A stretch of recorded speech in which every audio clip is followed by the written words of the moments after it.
Baik ya, Assalamualaikum warahmatullahi wabarakatuh. Kembali lagi bersama saya Muhammad Daniel yang bisa kalian sebutkan itu di channel tentang fisika atau mengenai pendidikan, lingkup tentang pendidikan fisika ya. Seperti itu. Sini saya akan menjelaskan mengenai tentang listrik searah atau bisa kita sebut dengan listrik DC. Pertama-tama bagi yang belum makan silahkan makan dulu karena dicakutkan udah fokus ya. Oke, kita masuk ke materi.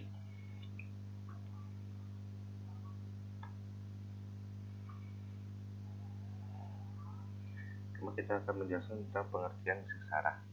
Listrik arus arah atau yang bisa kita sebut DC. Nah, DC itu adalah singkatan dari direct current atau yang bisa direct current itu kita sebut dengan arus searah.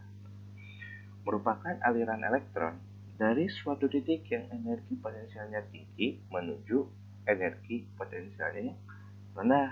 Nah, arus arah biasanya mengalir pada sebuah konduktor. Dahulunya, arus listrik searah dianggap sebagai arus positif yang mengalir dari ujung sumber positif menuju sumber ujung negatif. Nah, pengamatan yang lebih baru menemukan sebenarnya arus searah merupakan arus negatif yang mengalir dari kutub negatif menuju kutub positif. Ya, jadi itu ya. Aliran elektron ini menyebabkan jadinya lubang-lubang bermuatan positif yang tampak mengalir dari kutub positif menuju kutub negatif. Nah, arus listrik searah memiliki kegunaan dalam peralatan rumah tangga ataupun komponen elektronika. Nah, beberapa komponen elektronika pun memakai prinsip arus misalnya dengan menggunakan prinsip listrik DC, yaitu arus arah. Nah, seperti itu ya. Nah, jadi bisa kita simpulkan bahwa pengertian mengenai tentang listrik searah atau listrik DC ini itu adalah mungkin lebih dapat dirangkum seperti ini, dapat dicerna lebih mudah gitu, seperti ini. Selanjutnya, nah, adapun bentuk hambatan atau yang bisa kita sebut dengan resistor. Resistor itu yang di pasaran itu sangat bervariasi, jadi memiliki beberapa varian gitu ya. Yang nilainya itu yang paling kecil dari 0,1 watt sampai dengan 10 megawatt atau lebih besar. Nah, jadi bisa lebih besar dari 10 megawatt ya. Nah, dari setiap resistor itu memiliki toleransi. Toleransinya itu ada yang 5% dan 10%. Nah, biasanya itu yang standar itu biasa kita gunakan itu yang kurang lebih yang 10% gitu ya. Nah, biasanya nilai resistansi dari kelipatan 10 itu ya bisa sampai 10, 12, 15 dan seterusnya bisa dilihat sini ya. Ini untuk dari nilai-nilai resistansi yang dimiliki dari setiap resistor kurang lebihnya. Oke, selanjutnya. Nah, mungkin kita tahu bahwa dari rangkaian DC ini kan listrik searah ini kan mempunyai rangkaian. Nah, rangkaian itu adalah salah satu adalah rangkaian seri. Nah, rangkaian seri itu apa sih bedanya sama rangkaian paralel? Jadi gini, mungkin bisa kita bisa kita simpulkan gitu ya. Rangkaian seri itu merupakan sebuah rangkaian dimana kita itu kalau ibarat kata lebih mudahnya kita kenal itu adalah rangkaian yang memiliki jalurnya itu sama gitu, bukan jadi tidak bercabang, maksudnya jadi hanya satu gitu. Jalurnya itu hanya satu, tidak bercabang, disebut rangkaian seri. Nah, itu lebih mudahnya ya, jadi bisa kita bayangkan gitu dengan umpama adalah sebuah jalur mobil dimana kita hanya memiliki dari satu tujuan ke tujuan lain, maksudnya dari satu titik awal sampai titik akhir kita itu hanya mempunyai satu jalan yang sama. Nah, Jadi ibarat kata satu seri itu kita itu hanya memiliki satu jalan. Nah, jadi satu jalan itu maksudnya satu aliran, sama seperti pada gambar berikut itu disebut adalah rangkaian seri. Nah, jadi kuat arus total sama dengan kuat arus yang ada pada hambatan, nah, maupun hambatan dua. Jadi kuat arus dari rangkaian seri ini yaitu adalah di mana, contoh seperti kita memiliki dua lampu ya, kita memiliki dua lampu.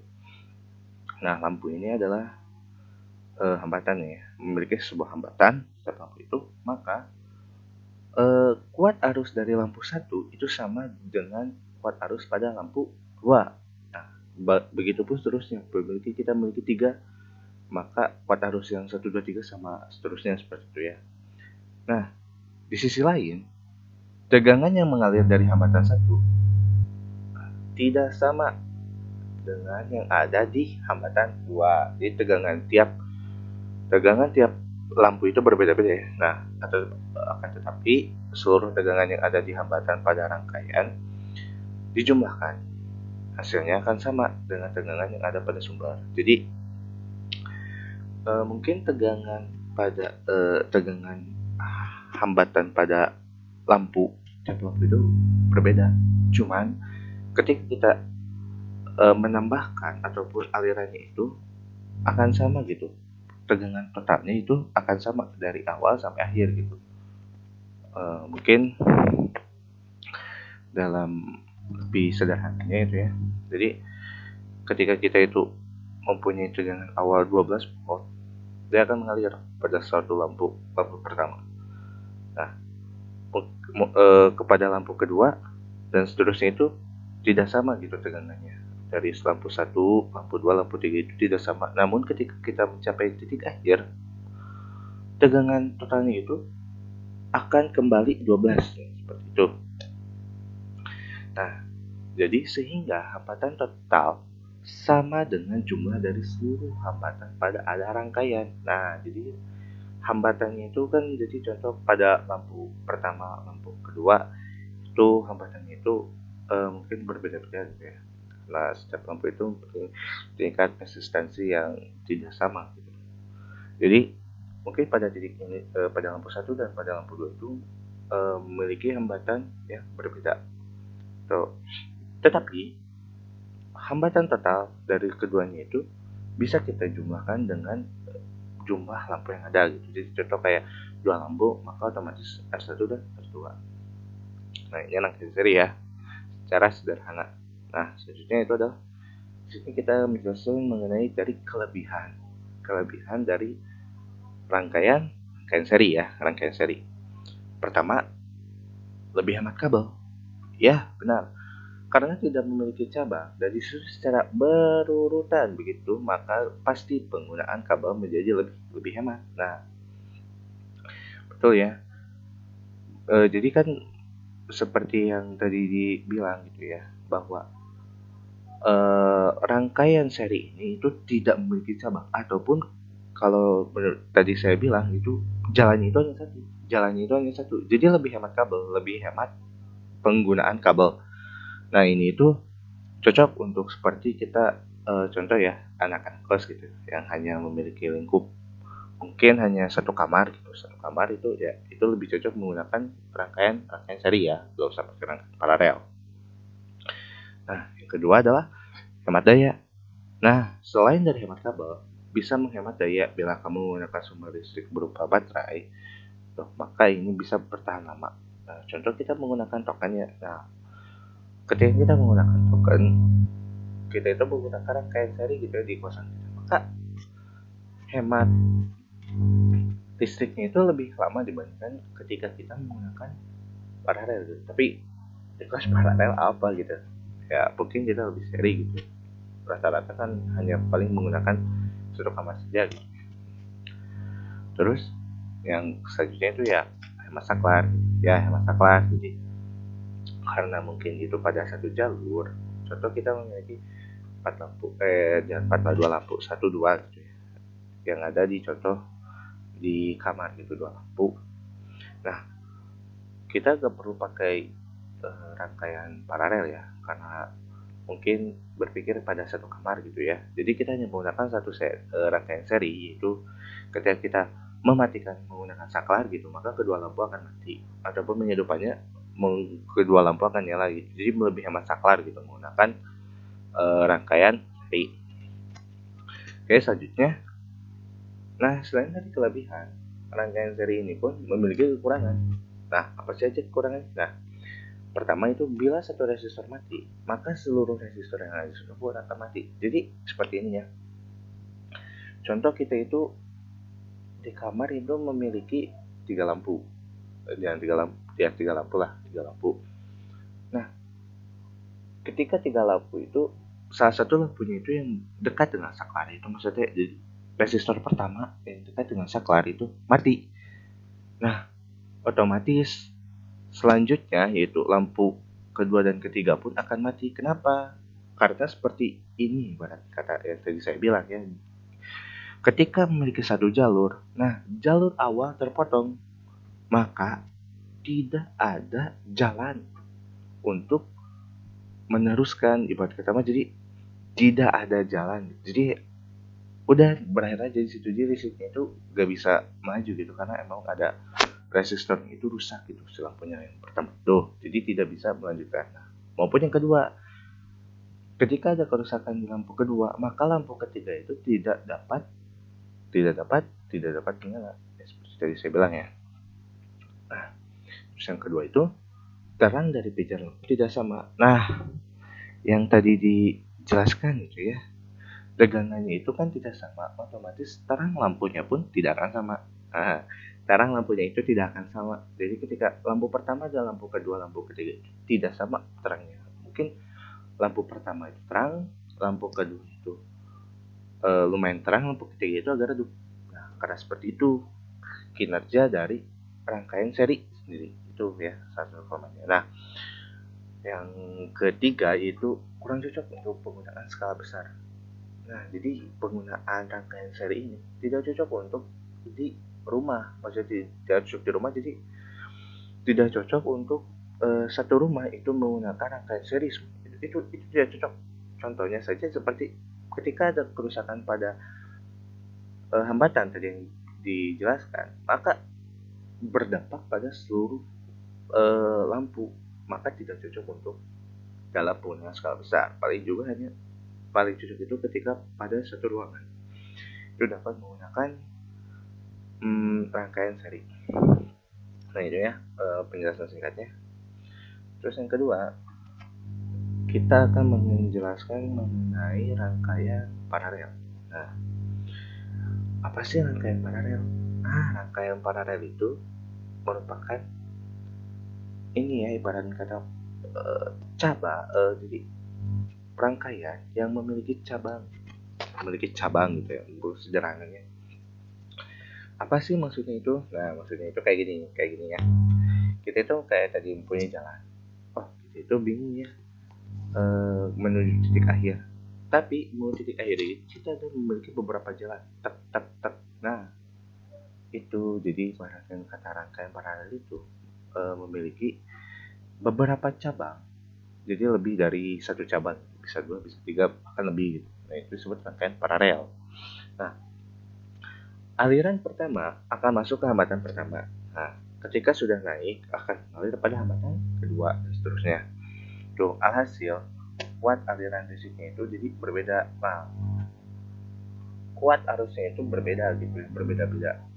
Tapi satu hal pasti bahwa sumber energi tetap akan sama pada yang mengalir pada hambatan. Nah, jadi gini ya, mungkin kuat arusnya pada setiap hambatan itu pada setiap lampu itu berbeda gitu, lebih karena sama gitu. Kalau yang seri tadi kuat arusnya, maka yang paralel ini kuat arusnya berbeda. Tiap contoh hambatan tiap lampu itu berbeda. Namun tegangan atau ini voltasenya itu di setiap hambatan itu nilainya sama. Contoh ketika lampu pertama dan lampu kedua itu tegangannya itu sama. Nah, tidak berbeda. Nah, sedangkan untuk hambatannya sendiri itu penghitungnya itu seperti ini ya. Jadi satu per hambatan. Jadi dibagi. Jadi tidak sama setiap hambatannya itu, namun dibagi. Nah, selanjutnya, ini adalah kelebihan dari rangkaian paralel. Nah, sini kita jelaskan. Kelebihannya itu, apabila sumber tegangan listrik atau baterai yang disusun secara paralel, maka kapasitas arus pada rangkaian baterai akan meningkat. Kapasitas arus total yang dihasilkan pada rangkaian tersebut akan sama jumlahnya dari masing-masing arus yang tersimpan pada masing-masing baterai. Nah, contohnya, misalkan ada dua buah baterai yang memiliki tegangan 12 volt dan jumlah arus 30 ampere, maka jumlah arus total yang dapat dikeluarkan rangkaian baterai ada 70 ampere. Jadi arus totalnya itu jumlah arus totalnya itu mungkin lebih maksimal dibandingkan pada rangkaian seri. Nah, terus beban listrik paralel, apabila salah satu lampu putus, maka yang lain tetap menyala. Nah, yang tadi saya bilang kan, yang bahwa ketika hambatannya itu kan berbeda jalur. Jadi ibaratnya kata mah, ketika jalur pertama itu putus, terpotong, maka masih ada jalur kedua, maka masih ada jalur ketiga. Jadi lampu pada jalur kedua, ketiga ataupun jalur selain dari jalur yang putus tadi akan tetap menyala karena alirannya itu tidak terpotong pada jalur tersebut. Yang tadi saya umpamakan itu adalah sebuah jalan. Jadi ketika jalan pertama itu terpotong, maksudnya contoh seperti ada kendala longsor gitu. Nah, jalur kedua dan jalur seterusnya itu tidak memiliki masalah seperti itu. Nah, jika beban listrik rangkaian paralel, maka tegangan listrik yang menuju ke masing-masing beban adalah sama besar dari tegangan sumber. Nah, jadi contoh ketika kita memiliki tegangan tadi ya, tegangannya itu 12. Nah, namun yang tadi saya bilang di seri itu, lampu pertama, lampu kedua, lampu ketiga itu terangnya itu beda kan? Pasti beda karena ibarat tegangannya itu terbagi oleh hambatan. Nah, namun ketika kita pada rangkaian paralel, hambatan pada setiap lampu itu ya, ataupun bukan hambatan, terang lampu itu sama. Terang lampunya itu sama.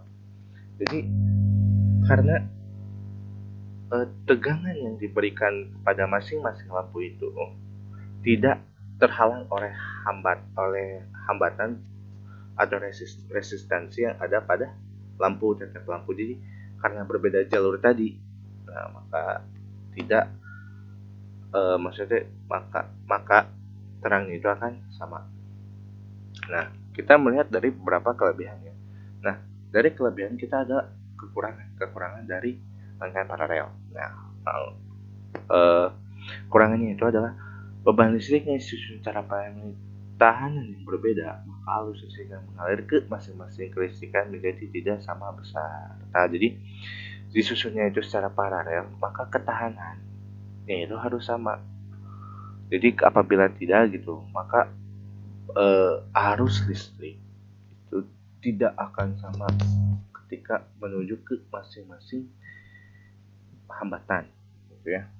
Seterusnya itu adalah rangkaian listrik yang disusun secara paralel membutuhkan jumlah kabel pengantar yang lebih banyak, ya kan tadi.